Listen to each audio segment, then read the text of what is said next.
Start कर अदिति। तो सबसे पहले तो यही बोलूंगी कि बोर्ड्स में अच्छे नंबर लाना उतना टफ नहीं होता है जितना सभी लोग समझते हैं। मतलब जनरली लोग बहुत प्रेशर ले लेते हैं बोर्ड का, और बोर्ड का पेपर देने के पहले भी लोग बहुत टेंस रहते हैं कि मतलब कैसा जाएगा और ये सब सोच करके। तो सबसे पहला पॉइंट तो यही होता है कि बोर्ड के पेपर जो होते हैं वो बिल्कुल मतलब आपका जो कोर बेसिक स्ट्रेंथ, तो बेस जो होता है ना उसको ही ज्यादा क्या कहना चाहिए टेस्ट करते हैं। उसमें आपका जो पूरा बेस होता है वो कितना स्ट्रांग है, और आप कितने अच्छे से मतलब बेसिक लेवल से हायर लेवल तक पढ़ते गए हैं, वो चीजें ज्यादा मायने रखती है, ना कि मतलब आपको कितना आता है। ये तो है ही, बट बेस भी उतना ही स्ट्रांग होना चाहिए।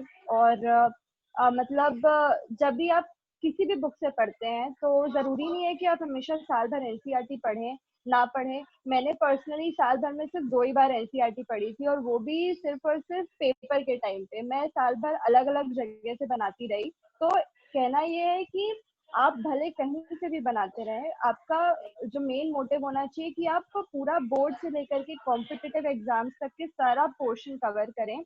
सिर्फ ऐसा ना हो कि आप कभी ऐसा सोच के पढ़ रहे हैं कि चलो आज बोर्ड के लिए पढ़ लेता हूँ, या चलो आज कॉम्पिटिटिव पढ़ लेते हैं। दोनों एक ही होता है एक तरीके से, क्योंकि जब आप पढ़ना कोई भी टॉपिक को स्टार्ट करते हैं तो वो बिल्कुल बेसिक लेवल से हमको चालू करना चाहिए, ताकि वो बोर्ड को कवर करते हुए हम एडवांस लेवल तक जाएं।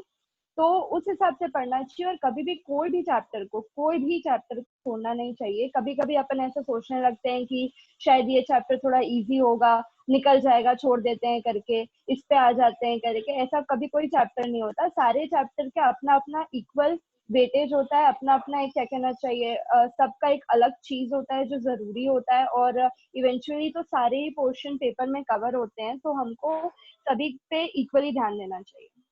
या एग्जैक्टली, बहुत बढ़िया अदिति। अदिति ने स्पेशली ये फोकस किया इस पॉइंट पे कि आप कोई टारगेट लेके मत चलो कि आपको ये क्लियर करना है या इतने मार्क्स लाने हैं। आप जस्ट एक फंडामेंटल्स पे फोकस करते हुए, हाँ, कॉन्सेप्ट बिल्डिंग करते हुए अगर आगे चले तो ऑटोमेटिकली आपका टारगेट अचीव हो जाता है। बहुत एफर्ट नहीं करना पड़ता है, इसीलिए आप एफर्टलेस 100 मार्क्स लेके आए ना मैथ्स में। एग्जैक्टली दिशा, आप कुछ बोलिए। सर इसमें कॉमर्स प्लस मैथ्स वाले भी है क्या? हाँ है ना, सर देवधारी क्योंकि वाले। उनके point of Hello, Didi. I'm Dev Dhariwal. I'm from Commerce Maths. Yes, क्योंकि उनके पॉइंट ऑफ व्यू से थोड़ा डिफरेंट एक्सपीरियंस हो जाता है कि अकाउंट्स की अपने हम लोग को 3-3 बुक सॉल्व करने रहती, तो स्टार्टिंग में तो टेंशन वहीं से स्टार्ट होती है कि अकाउंट्स की हाँ 3 बुक और फिर मैथ्स का भी कवर करना है। तो अब ऐसे तो तुम सिर्फ अगर मैथ्स करोगे या फिर सिर्फ अकाउंट्स करोगे तो होगा नहीं, तुम लोग को दोनों पैरेलल लेते हुए चलना पड़ेगा। और मैंने जो पर्सनली मैथ्स में पढ़ा है वो तो सिर्फ एनसीईआरटी, एमटीजी और सर के जो क्या बोलते वर्कशीट्स वगैरह रहते थे वही सॉल्व किया है हाँ, मैंने पूरे साल। और थोड़ा डिफरेंट एक्सपीरियंस था कि बिना आरडी शर्मा वगैरह देखे, मतलब मैंने आरडी शर्मा बहुत कम सॉल्व की थी, तो थोड़ा डिफरेंट था। और जैसे अकाउंट्स में तुम लोग को डिफिकल्टी होगी कि तीनों बुक को कैसे करे, और फिर हमें मैथ्स भी प्रैक्टिस करनी है, तो तुमको पहले तो ये देखना होगा कि तुम मैथ्स में कुछ कॉन्सेप्ट्स भूल तो नहीं रहे हो। अगर कोई कॉन्सेप्ट्स अगर याद नहीं है तो उस कॉन्सेप्ट्स को अपने दिमाग में लेते हुए चलना, कि अगर कोई एक कॉन्सेप्ट है, जैसे कि इंटीग्रेशन का कोई एक कॉन्सेप्ट है वो तुम भूल गए हो, तुम्हें भी याद नहीं है, या फिर प्रोबेबिलिटी का कुछ कॉन्सेप्ट है वो याद नहीं है, तो तुम्हें वो वापस से रिकैप करना पड़ेगा। अगर तुम उसे रिकैप नहीं करोगे वो फाइनली आखिरी मोमेंट में तुम भूल ही जाओगे। साथ ही साथ उसको लेते हुए चलना पड़ेगा। और अकाउंट्स भी साथ में ही लेना होगा, क्योंकि अकाउंट्स भी ऐसा ही है कि कुछ भी एक बार भूला तो गया, तो वैसा ही एक्सपीरियंस था। अकाउंट्स आधा मैथ्स ही है। हाँ आधा मैथ्स ही है, बट अभी तुम्हें लग रहा है, अभी तो स्टार्ट ही हुआ है। जब तुम थर्ड बुक तक पहुंचोगे तब तक कुछ और ही एक्सपीरियंस होगा कि थर्ड बुक भी कैसे, मतलब तीनों बुक को एक साथ कैसे लेके चले अकाउंट्स की। बट हाँ एक साथ तुमको अकाउंट्स और मेन मैथ्स में ही फोकस रखना पड़ेगा। बीएसटी और इको तो चलता रहता है वाला है। बीएसटी तो हम लोग को लोड ही नहीं लेना पड़ा इस साल, क्योंकि एग्जाम्स हुए नहीं स्टार्टिंग से। सही है। मैम भी बोल रही थी मैं बहुत शांत हूँ इस बार। हाँ वही। बहुत बढ़िया दिशा, बहुत अच्छा पॉइंट रखा आपने। स्पेशली कॉमर्स स्टूडेंट देव जैसे तुम हो जो मैथ्स लेके पढ़ रहे हो, मेरे ख्याल से लास्ट बैच है जब कॉमर्स स्टूडेंट जो है कांगेर वैली में मैथ्स मैथ्स ऑप्ट लेके कर रहे पढ़ रही है वाला। हैं। Yes sir. अब तो इसके बाद तो ये है कि अप्लाइड मैथ्स मिल गया इस साल। Applied maths. लास्ट बैच है देव धारीवाल तुम्हारा। इवन हमारे पास ह्यूमैनिटी गर्ल भी है चारुल, ठीक है, बट आपके ह्यूमैनिटी की ह्यूमैनिटीज टॉपिक प्लस अभी, मैथ्स वाली भी है। हाँ ह्यूमैनिटी प्लस मैथ्स वाली भी है। तो हाँ। जैसे दिशा ने भी बताया कि मैथ्स उसने कैसे पढ़ा, और सिर्फ मैथ्स पढ़ना सिर्फ ये बात नहीं है, चैलेंजिंग है क्योंकि आपने मैथ्स लिया है, और बड़ा चैलेंजिंग ये है कि आप अपने इंडिविजुअल सब्जेक्ट्स भी पढ़ते हो। लाइक अदिति का एक अलग स्ट्रगल रहा है, वो जेई पे भी फोकस की है, कंपटीशन पे भी फोकस की है, एज वेल एज जो मैथमेटिक्स के साथ साथ फिजिक्स केमिस्ट्री तो खैर पढ़ना ही पड़ता है, ऑब्वियस सी बात है वो। दिशा का एक अलग स्ट्रगल है क्योंकि उनके साथ में हमें नहीं पता है कि कॉमर्स कैसा होता है, मैं कभी कॉमर्स स्टूडेंट नहीं रहा हूँ, बट उनका स्ट्रगल अलग रहता है ऑब्वियसली। वो अकाउंट है और भी बहुत सारे सब्जेक्ट है उनके साथ डील कर रहे होते हैं। मतलब आप सिर्फ एक सब्जेक्ट के साथ डील नहीं कर रहे होते, आपके साथ और भी सब्जेक्ट्स होते हैं, और उनको आप कैसे बैलेंस करते हुए सारे सब्जेक्ट को कैसे लेके चलते हो और कैसे पढ़ाई करते हो।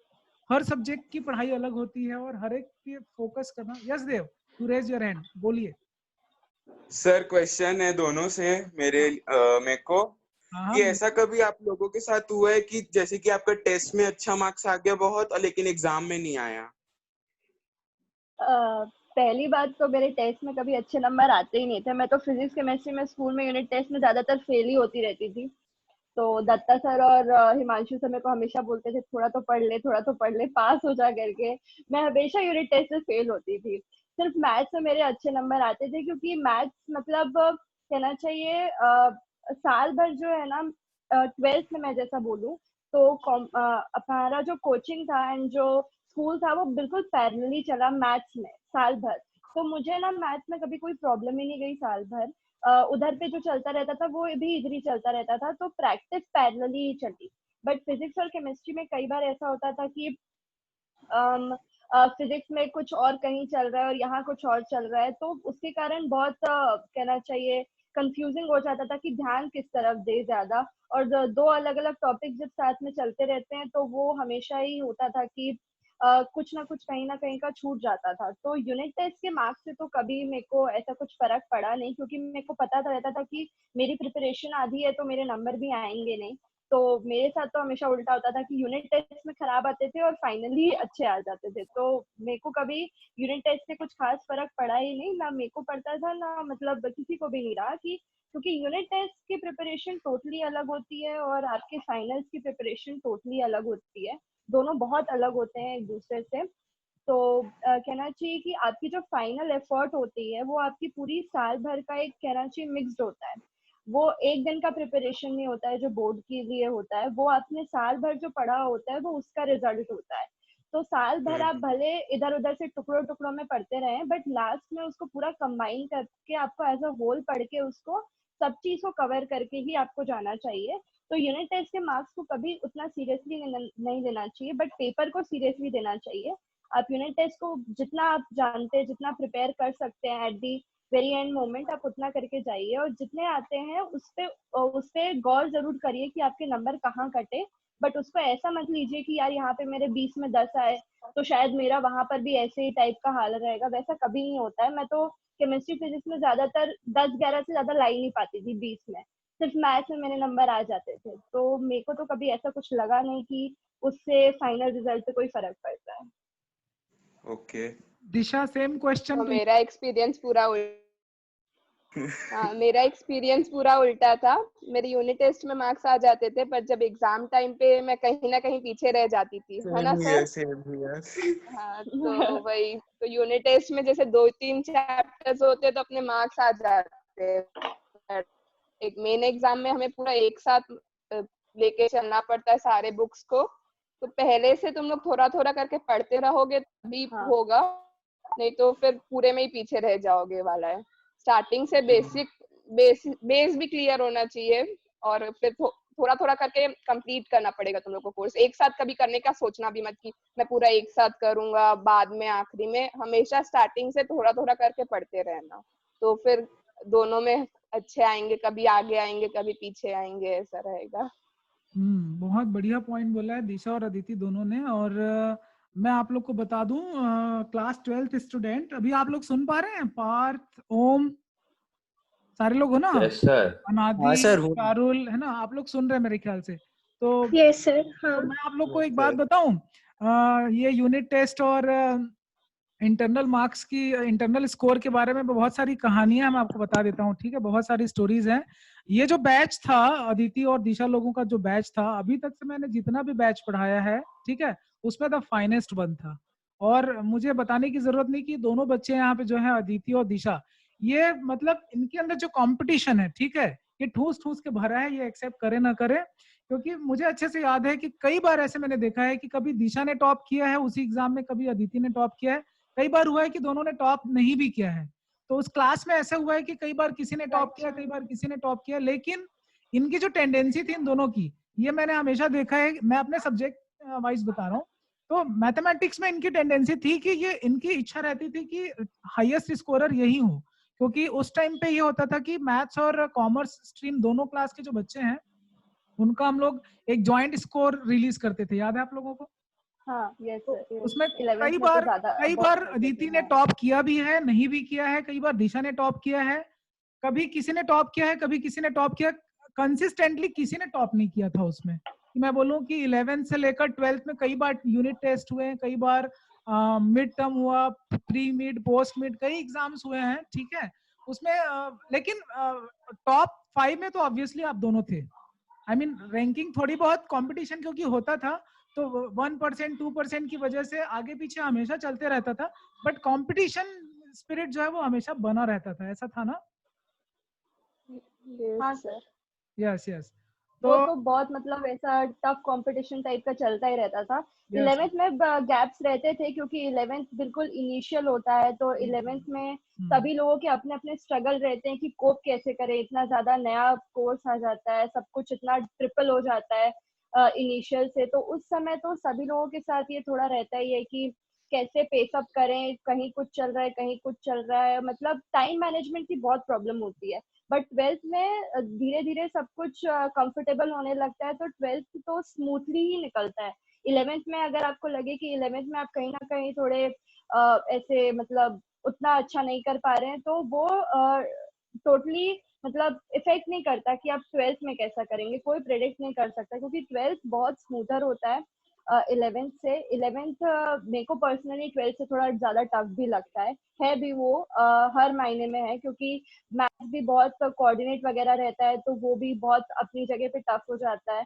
तो उसके कारण 11th और 12th दोनों अलग होते हैं, बट दोनों को कहना चाहिए इक्वल ध्यान देना चाहिए हमको, क्योंकि 12th में 11th का बहुत कुछ हेल्प करता है हमको।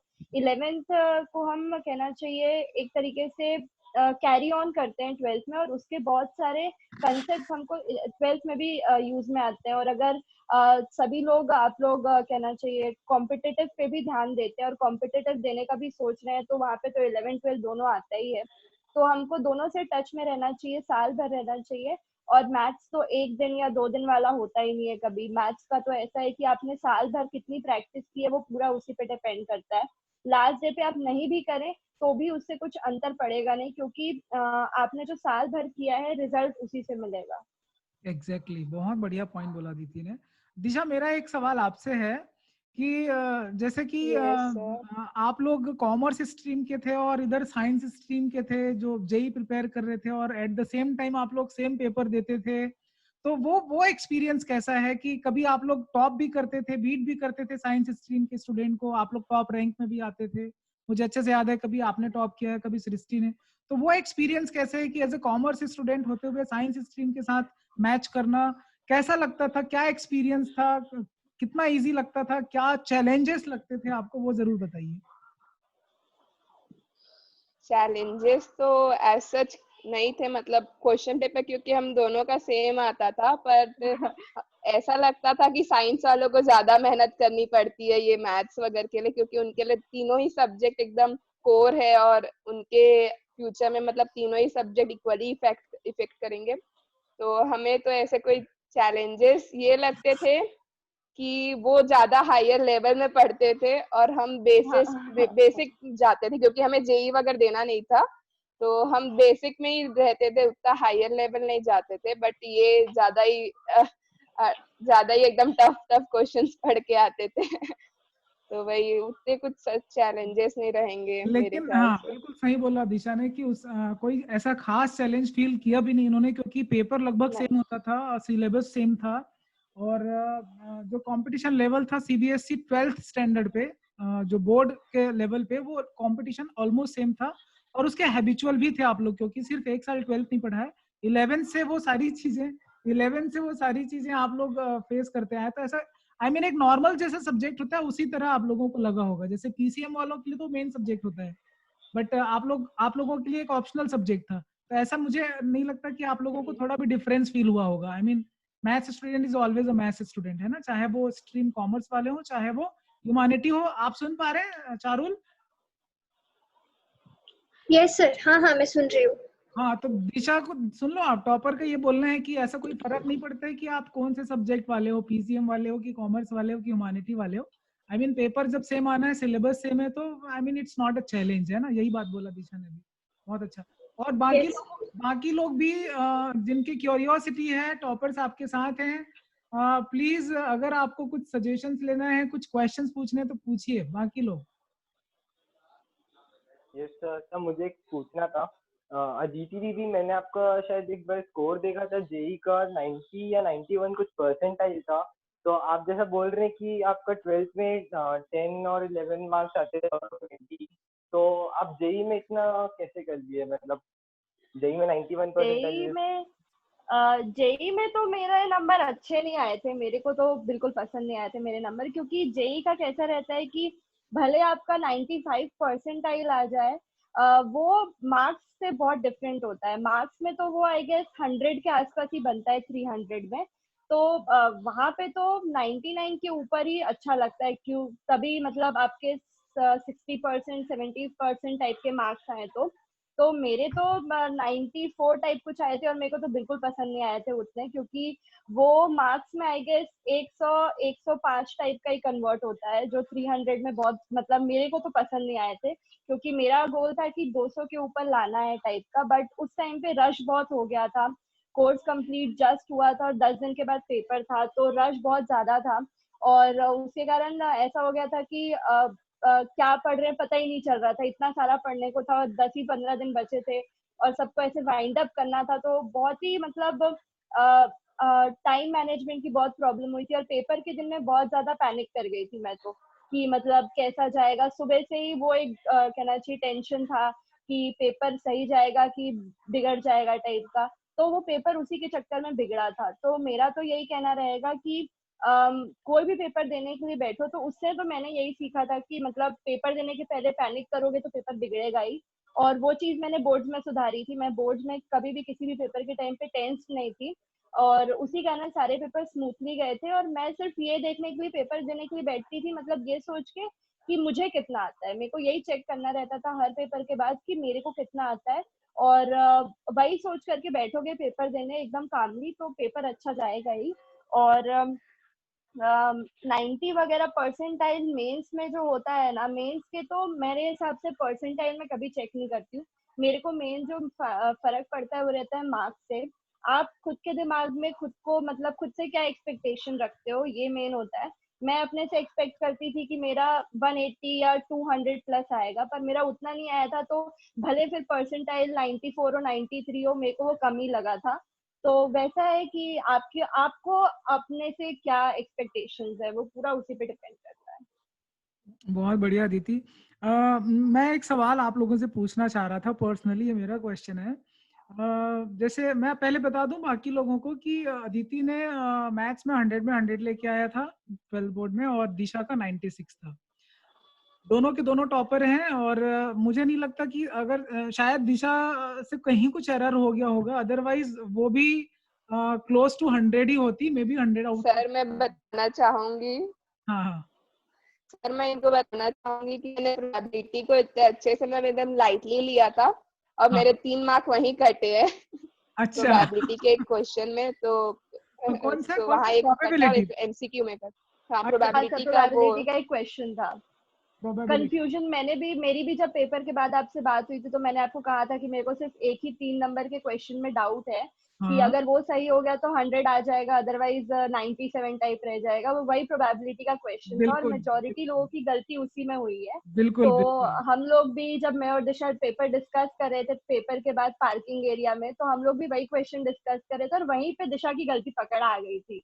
तो ओके उसको वहीं पे पता चल गया था कि उसका वहां पे कट जाएगा, क्योंकि मैं खुद कंफ्यूज थी पेपर देने के बाद कि मतलब वो क्वेश्चन सही जा रहा है कि गलत, क्योंकि सबके अलग अलग ओपिनियंस थे। तो उसके कारण वो एक क्वेश्चन था। तो प्रोबेबिलिटी का ऐसा रहता है कि लैंग्वेज पकड़ना बहुत जरूरी होता है, तो एग्जैक्टली। वही रहता है प्रोबेबिलिटी का। तो मैथ्स में लैंग्वेज पकड़ना बहुत जरूरी, थोड़ा भी ऊपर नीचे हुआ तो हम एरर कर जाते हैं। वैसे भी एग्जाम हॉल में थोड़ा प्रेशर रहता ही है। चारुल, आप कुछ पूछने वाले हो? Yes sir. सर मुझे दोनों दीदियों से पूछना है कि रिवीजन को लेके, जैसे हमारा कुछ भी टॉपिक खत्म हुआ तो क्या हमें टेस्ट पे मतलब हमें टेस्ट देना चाहिए कि हमें और क्वेश्चन सॉल्व करना चाहिए? तो कुछ भी टॉपिक जैसे हमारा खत्म हुआ तो किस पे ज्यादा फोकस करना चाहिए?